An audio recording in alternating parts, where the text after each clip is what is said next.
This episode of Nuff Said is brought to you by Tweaked Audio. To get awesome headphones, go to tweakedaudio.com and use the coupon code Southgate to get 30% off, free shipping, and a lifetime warranty. Or you can get there through the link on our website, southgatemediagroup.com.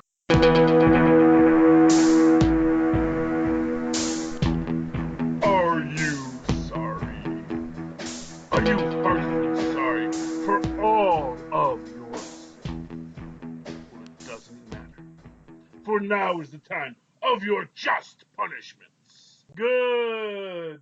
Whatever time you're having, dear friend.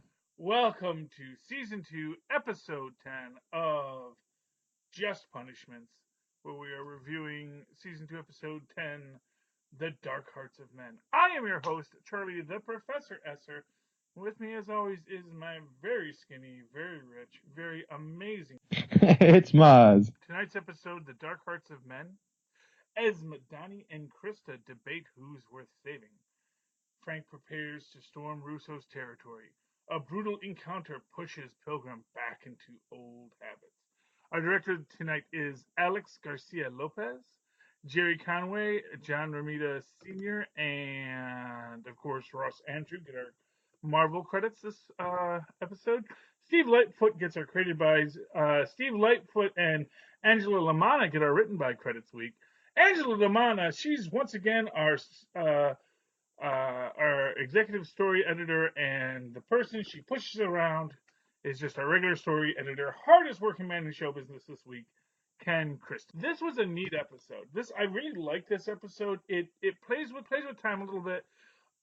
We open up, of course, with Frank and Billy running the gauntlet, basically the initiation into their, elite special forces group, where they run the gauntlet. They have to run past each of the other senior members who each, punch them and kick them and the like. And two things struck me about this. First is, so of course Billy goes first and he goes through it, and they're punching him hard, and they're doing some face shots, just to take that smile off his face. Then when Frank runs, it looks a lot more brutal for Frank. Right? Yeah, did you feel that? Absolutely. And I was wondering why that was. Because they knew he was tougher, or maybe, the kind of personality he is, he probably got underneath everybody's skin during training or whatever, and he probably mouthed off to a lot of people, and they were waiting. I think it's an interesting little touch that they throw in that gives you a bit of his relationship to the rest of those men, aside, and especially points Russo out as special because they got along so well, because obviously the rest of the men had some tension with him.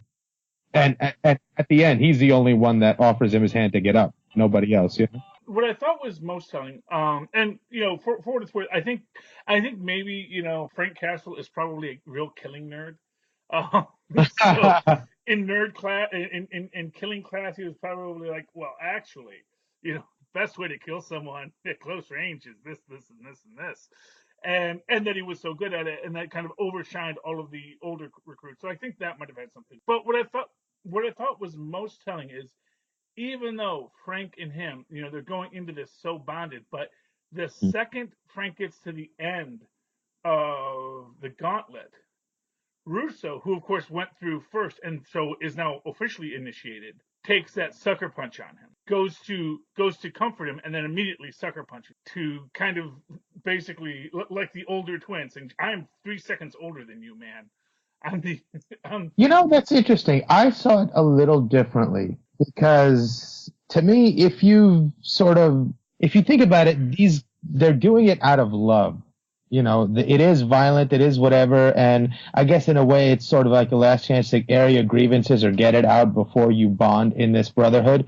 So it's done in a matter of love, and in that moment he wants to share that with him also. That's how I saw it. Like, it's like, I'm your brother in this too, and I get to have this. So boom, here we are. And just, it was a celebratory thing. I thought that's how I took it. I mean, I can follow that logic. Although I guess there's maybe this other level of it, which is like, yeah, it's out of love, but it's also out of a love that is kind of a sick and twisted love. It's the kind of love where there is always meant to be a power dynamic. This is just to prove that you're not, you're not going to. I mean, it's there's a lot of ways you can look at it, but I can't think that when you're pummeling, especially after the pummeling Frank gets, because they're even kicking him when he's on the ground there and he's getting back up and all that kind of stuff.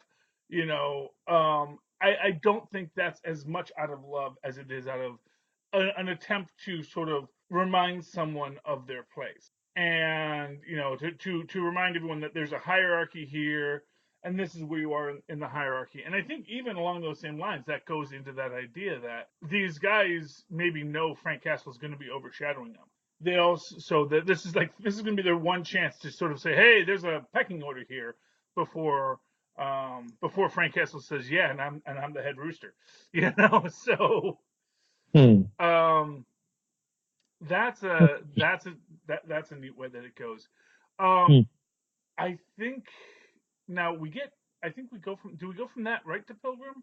Yes, because we Yes. get that beautiful, beautiful scene. Oh gosh. Just like a ballet of violence, and not just violence, but sometimes there's violence that's made for the viewer to enjoy. It's stylized and whatnot, and then there's violence where it's meant for the perpetrator to enjoy, and we just get to be voyeurs. And that's what this scene was. It was so visceral and raw and not stylized and just real. I thought it was absolutely beautiful. Well, And it really sort of gives you the sort of emotional punch that you need to see him decline back into his old ways, snorting cocaine off of his blood-stained hand. There could have been 30 people's blood on that hand. Yeah, and not for nothing. It is about there's it's the Alcoholics Anonymous thing, and I'm not gonna lie, man. After I stopped drinking for Lent, and I get those great ideas about how maybe I just won't go back to drinking. And then first drink, man, I'm right back to where I was, because it is something that is calling to you. It's something that takes a lot of that directed effort to not be that person. And Right. he had for so long been this enforcer for the Schultzes, and he could do that only because he was keeping everything so compartmentalized. When they basically tell him to let loose, and he's like, I don't think that's a good idea. Even from the start, he says, I don't think it's a good idea for me to go to New York. New York's, which is again a classic thing for any addict. That when they're trying to be clean, they got to avoid the people and the places that trigger them. Right. And but they say you have to do this for the good. You have to do this for us. And I think there is this quality here, which is this quality here where he is going into his spiral, and we see him. We see not only him beating these people near to death and just cutting back and forth from him cleaning himself up, and like when he pulls the guy's teeth out of his scalp. Oh my God. You know what I thought was cool about that? Up to this point, we had only seen him stoic and completely in control of his emotions. This was the first moment where we got to see him be afraid, vulnerable, broken down, like laid bare, and not having the facade up of this image. And it humanized him, especially in that moment where he's pulling the teeth out and he's crying as he's doing it. It just all of a sudden, I like the way that they cut back from that back to the scene, the fight, and then back to him. So it immediately humanizes him. And then all of a sudden, when he's in that fight, you sort of care for him and you want him to be okay. Yeah. I thought that was really, really nicely done. And of course, it makes sense that he is crying, because he is watching himself destroy himself in this moment. And I think, when he gets the phone call coming in and he just ignores it. Yeah. And I don't know if we get the resolution of that phone call this episode or next episode, but it is. He ignores it a second time towards the end of this episode, I think. They show him again, I think. Yeah, we don't get to. Yeah, I think it's next episode we find out what that call was about. And it just, although we do get, just to give this story its encapsulation, he goes next door and gets at least one of the hookers from next door. Whom I'm assuming he's paying. I'm assuming he's still got to roll the bills. So right. I don't think it was hard for him to pay. He just wanted to take this guy's hooker because he didn't want to go out and find his own. Okay, so here's what I thought was interesting about that scene, right? Mm-hmm. You hear him saying in the other room, slow down, I got you for the hour, right? Yeah, right. So this guy has enough money to hire 5 girls for an hour, but just for an hour? Well, Or he can't just order like, 2 or 3. It seems like, well, I don't know. What he was saying is, slow down, I paid for the full hour. Right, but he had 5 girls there. Like, you don't order 5 girls for one. I mean, it just seemed kind of. Well, I guess he maybe had some friends coming. Oh, that's fair. Okay. Because the guy. But then why for the hour? I don't know. It seemed a little. No. What he was saying is, what his exact quote was, because I just watched it again today, was slow down. I'm paying for the full hour. Basically meaning don't make me finish too quickly with what we're doing here, because I want to do more when my friend gets here. Okay. Yeah, I guess. I don't know. Yeah. It seemed a little. But what I love about that is, you guys want money, right? Yeah. Okay. Where's Ben? There's Ben. Okay. So, see, now that we have the completion to that whole narrative thread, I think we definitely should leave it in there. Yes, but there you go, boys. Go get yourself something nice. Buy yourself something pretty. Yeah. Okay. What? No, just go get your snack. But Ben, okay, everybody stick together, okay? Oh, you don't want to get a snack? You were the one that called. Okay. Oh, okay. He was just the one that asked. Oh, okay. Oh, gotcha. He was the one that was assigned the role. Yes, he just wants to chill out and play on his phone and then go catch Pokemon later. Okay, that's gotcha. Fine. Yeah. Okay. I gave the other two too much money, but that's fine. Good thing I'm made of money. That's what I would say. Anyway, it looks like our friend here, Pilgrim, as we get back to this story. Yeah, so obviously the guy was throwing like a party. And he, when Pilgrim pulls the gun on him, we don't see what happens next, but I'm going to assume, I'm going to basically make this assumption, because he only comes back with one girl, that he basically says, he takes the girl, and obviously these are girls that pay up front, because the guy said he paid for the full hour, so I'm assuming he paid her for the full hour, because she seemed like she was doing her best as a servant, that it wasn't a coerced situation per se. Right. She was surprised when he said go. It wasn't like, oh God, I get to leave now. It was like, oh, you what? But I wasn't done. I'm still getting the job. That's why you get paid up front, Because, right. Like the guy said, he was trying to make it last for the full hour. It's like, Right. But, and of course you get that moment when the woman looks up at him with the tears in her eyes, and it's his wife's face, And I think we also get in that flashback where he just, before all this, he's telling his wife who he really is, Yeah. And she says, go finish it and then come back to me as John. Yeah. John. Exactly. And or Charles. No, John is his name. Okay, gotcha. But Robert was his name. Yeah, Robert was his name. And they also do implicitly again say that, he was working with white supremacists that, just hated people for being different than him and yada, yada, yada. So, I mean, honestly, the Pilgrim arc in just this episode is really worth the price of admission. Right. Much like last episode, it was all about Russo. Here they're painting another villainous character in a better light, I guess. Yeah. Although I think Russo, by the end of this, comes out as evil as ever.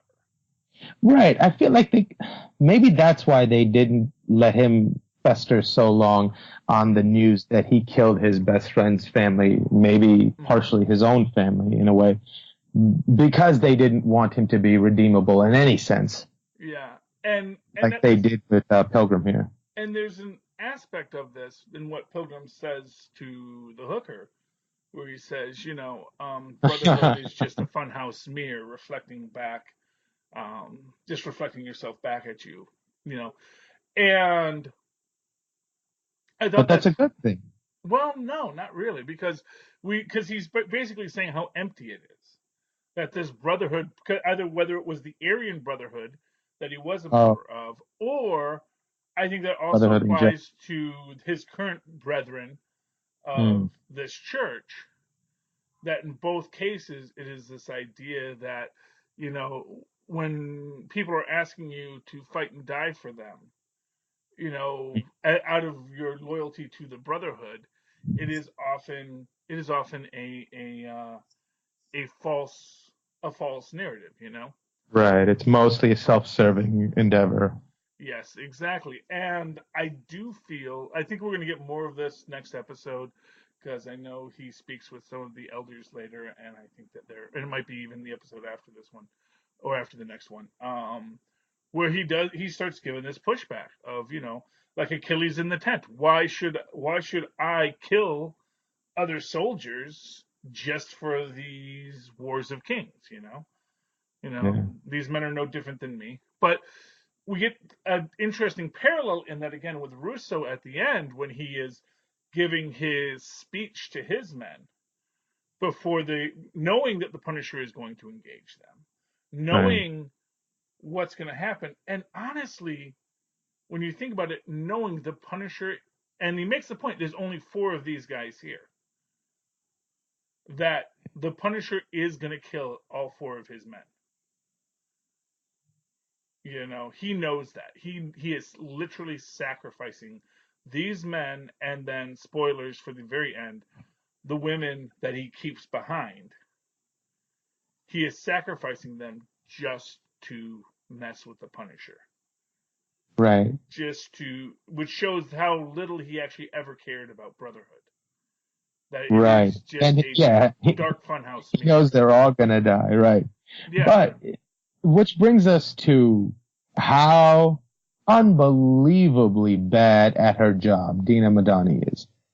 Like, she's in the FBI. Your whole job is reading people and sussing out danger and plots, and getting to people's true intentions. And here's a person who obviously has an affinity for Russo, called you out of the blue and wants to be friends, and because she mentioned the word wine, you're all of a sudden perfectly fine and perfectly fine divulging information, strategically important information, legally actionable information to this person because she supposedly wants to be your friend. It's unbelievable. Well, I think there's 2 aspects to this. I think the first aspect is just the idea that, this person that she is confiding in is honestly a what do you call it? Is a professional, meaning that Right. not only is she professional at getting you to talk in a way that really, you think about, if you're an FBI person, yes, part of your job is getting people to talk, but then there's all these other compartments. This person's only job is to get you to talk. Right. And likewise, to always conceal her own motivations and her own strategies from the person she's talking to. So when she's talking to this FBI agent, honestly, yeah, she probably should have been more suspicious, and I think she probably was more suspicious. But I think that on a couple of levels, it is this idea that she really wanted to talk to someone, because she never has anyone that she can talk to about this stuff, because, like you say, a lot of this stuff is actionable. We're talking about stuff that really is not something that is something that she can really discuss with people or deal Right. with And with she goes people. out and says, "I want him dead." Oh my God. It's Well, how are you that dumb? but she does want him dead, and I know, but you can't say that to the public. That's and again, she's saying this in what is presumably a counselly protected environment. right. Now, and even that, her decision to accept the situation as such seems suspect to me. That Yes, she thinks this is a safe situation, knowing the person's history, knowing the person's feelings towards Russo. It's insane. yeah, and although again, there is this quality again where you have to ask: is the information that she eventually gives to Russo as as secret as might be implied?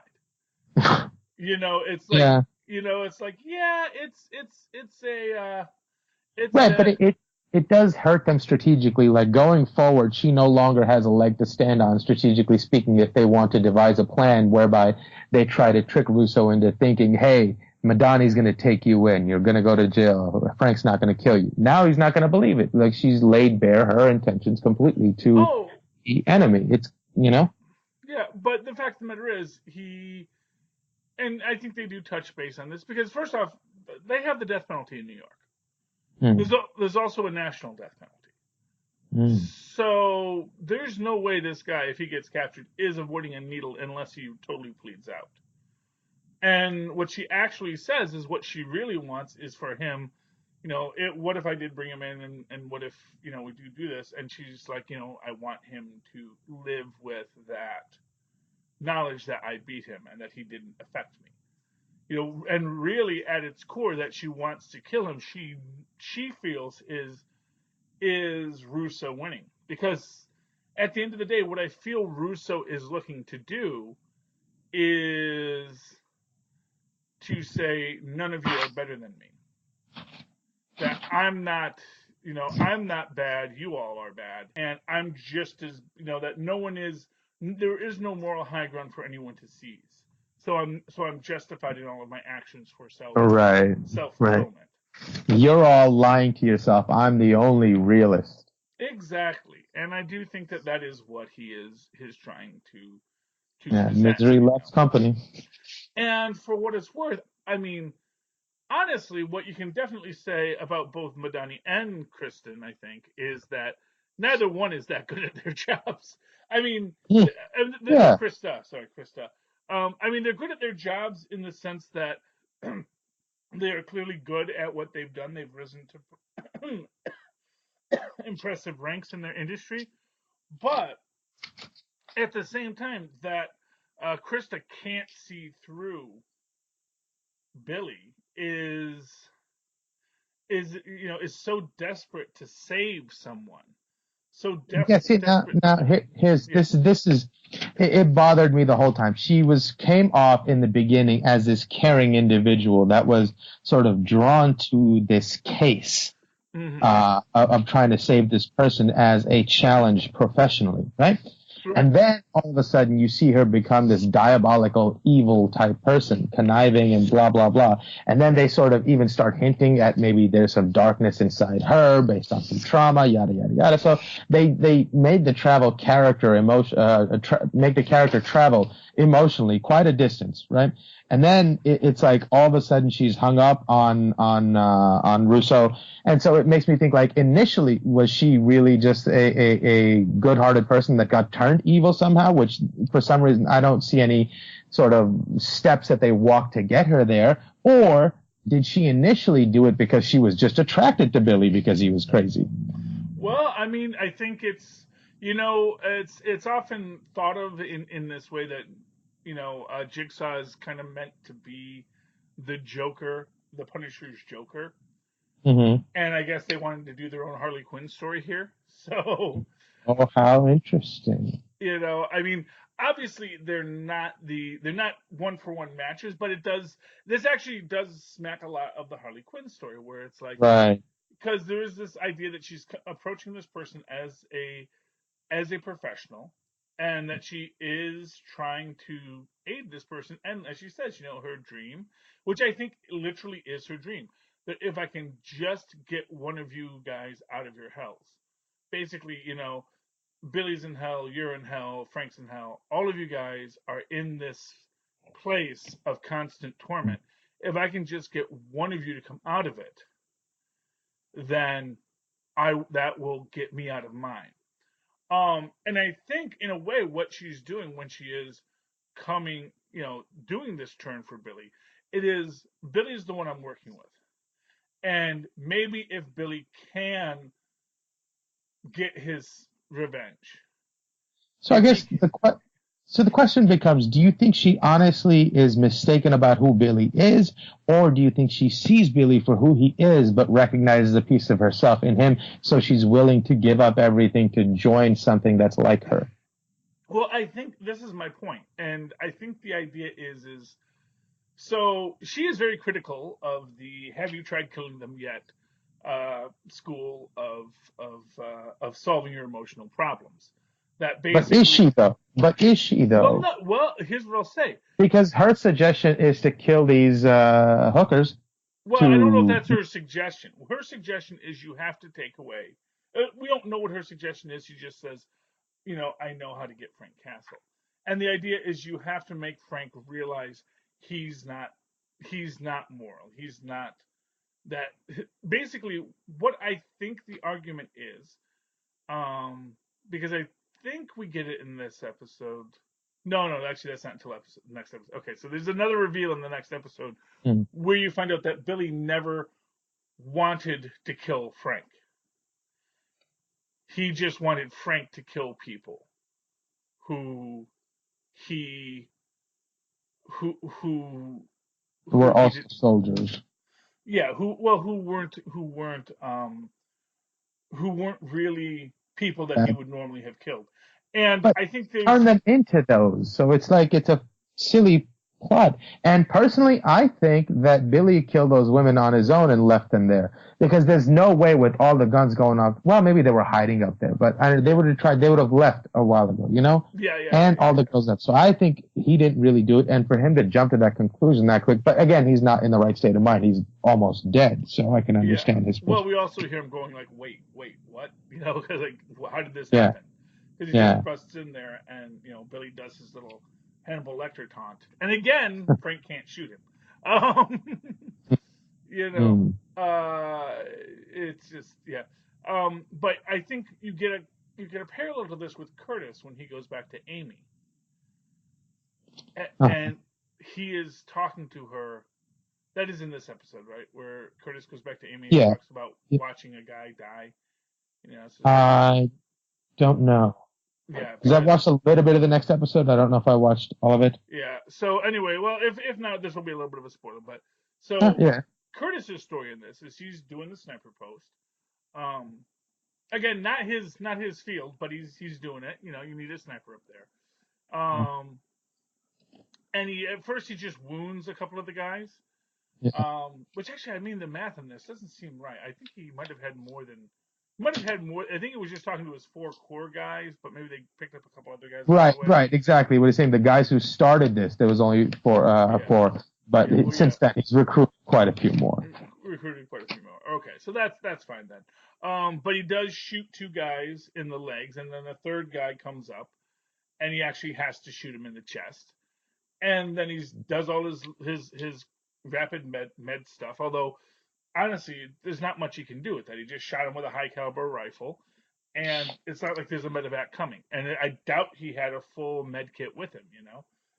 He's basically just holding this guy in his arms while the guy bleeds out, and him making the statement. It's like I never realized how different it would be. I've patched up so many guys and I've seen so many guys die, but watching a guy die because of a bullet I put in him, and then he's done. He's like, what is Frank giving to us? It is just this idea of, everyone's taken. Now, of course, Amy is still dedicated to Frank, and she kind of has to be because Frank's the one that has to kill the Schultzes. And Amy's like, man, someone's got to kill the Schultzes. And, Otherwise, there's 5 million reasons for other people to kill me. yeah. To be honest, it's like she really, really needs Frank to get through this because she is kind of flotsam on the ocean here. She does not have any ability to save herself in this moment, especially from a guy like Pilgrim. Now she doesn't know that Pilgrim has gone completely off the rails at this moment. Well, but I don't know. I wonder if Pilgrim has completely gone off the rails. I think he's the type that, is going to compartmentalize this and wake up tomorrow morning and be okay and be right back to the grind. I think that's the kind of guy he is. And again, like I said, just speaking from my own brushes with addiction, which, broad brushes as they are. I don't know if he's gonna. I think the falling off is so severe that when he Wow. fell off this wagon, I think there's so much more going on for him that it's not going to be something he just goes, oh, okay, I'm done. Okay, bye. I think that there's way more to it than that, and I think that it's something that he's going to have to deal with I hear you. for at least another couple of episodes. Of course, we only have 3 left, so it will get resolved shortly. But I do think that they are going to have to resolve it. Oh, any other thoughts on tonight's episode, Maz? Nah, just that I thought this was one of the best episodes of the season so far. Yeah, this was a great episode. Really great fight scenes, and I love the whole when Frank is going in the tunnel and they start like doing the strobe music and the rock music, just trying to disorient so him. Yeah, you think this was from a Daredevil episode? Was it? No, but it's that. So for example, stuff like that when people like realize Daredevil's secret. That's a great way to. That's how you try to disorient them. Is you just give them these flashes of sound, and you wouldn't do it to light, of course, with Daredevil. But the idea. But of course, that's a very valuable idea because when you do the flash, it makes it so your eyes can't readjust to the darkness. Right. So that you're basically fighting blind, and so it's a brilliant way to do it. And of course, honestly, the fight with the white supremacist was just so intense. And I love that, and we get this with Frank's stuff too, but I kind of feel like with Pilgrim it's a little more, it's a less superhero-y when Pilgrim gets the cuts, Right. I think it really hurts Pilgrim a lot more than they let it show on Frank. Frank, he takes a shot of whiskey and sews up his butt, and then he's and then he's fine the next day, Right. Broke his hand, but I can still shoot, By the end of the week, I'm fine. And his bulletproof vest there must be made out of vibranium. Yeah, well, you know what? Not for nothing. This is like, you always got to take that kind of stuff into account in these kind of universes, which is that actually, if tech has advanced the way it has, that probably, the bulletproof vests are a little bit more bulletproof, Yeah. Yet still no one knows to go for a headshot. Well, headshots are hard to hit, they're not easy. I can imagine that they are, well, let me put it this way. I can imagine that they're harder to hit than a chest shot, but really, if you're shooting for a guy's heart, that's even smaller than a face. I'm just saying. Right, no, but I think most of the time people are generally shooting at like the biggest target they can aim at, a moving target especially, that's also shooting back at you. Yeah. You try to have the best percentage of hitting the guy, Yeah. Maybe you catch a leg or an arm in the frickus, but... Yeah, I understand the premise, I just think. Although, honestly, if you even caught his arm, he doesn't have the armor on his arm, so, Right. I think he did get caught on his arm a few times. Get a guy to bleed out, so... Yeah. But actually, that's arguably the reason why you paint the skull on the armor, is because it makes that stand out as a target. It's the same, that's why Captain America has a bullseye on his shield. Oh, wow, that's interesting. You're going to shoot at that bullseye. Huh. Subconscious can't help but do it. Cap has said that a few times in the comics. Like, I've never understood why people just keep on shooting at my shield, But it's like, because that's a target. It's concentric circles. I know where to shoot. It's how I was raised. Exactly. Okay, so in the meantime, Mozz, how can people find you if they'd like to touch base with you and talk about all the wonders that are the Punisher? Oh, they can email me at mozzmanzor@gmail.com or find me on Facebook under Mozz Manzor. That's MOZZMANZOOR.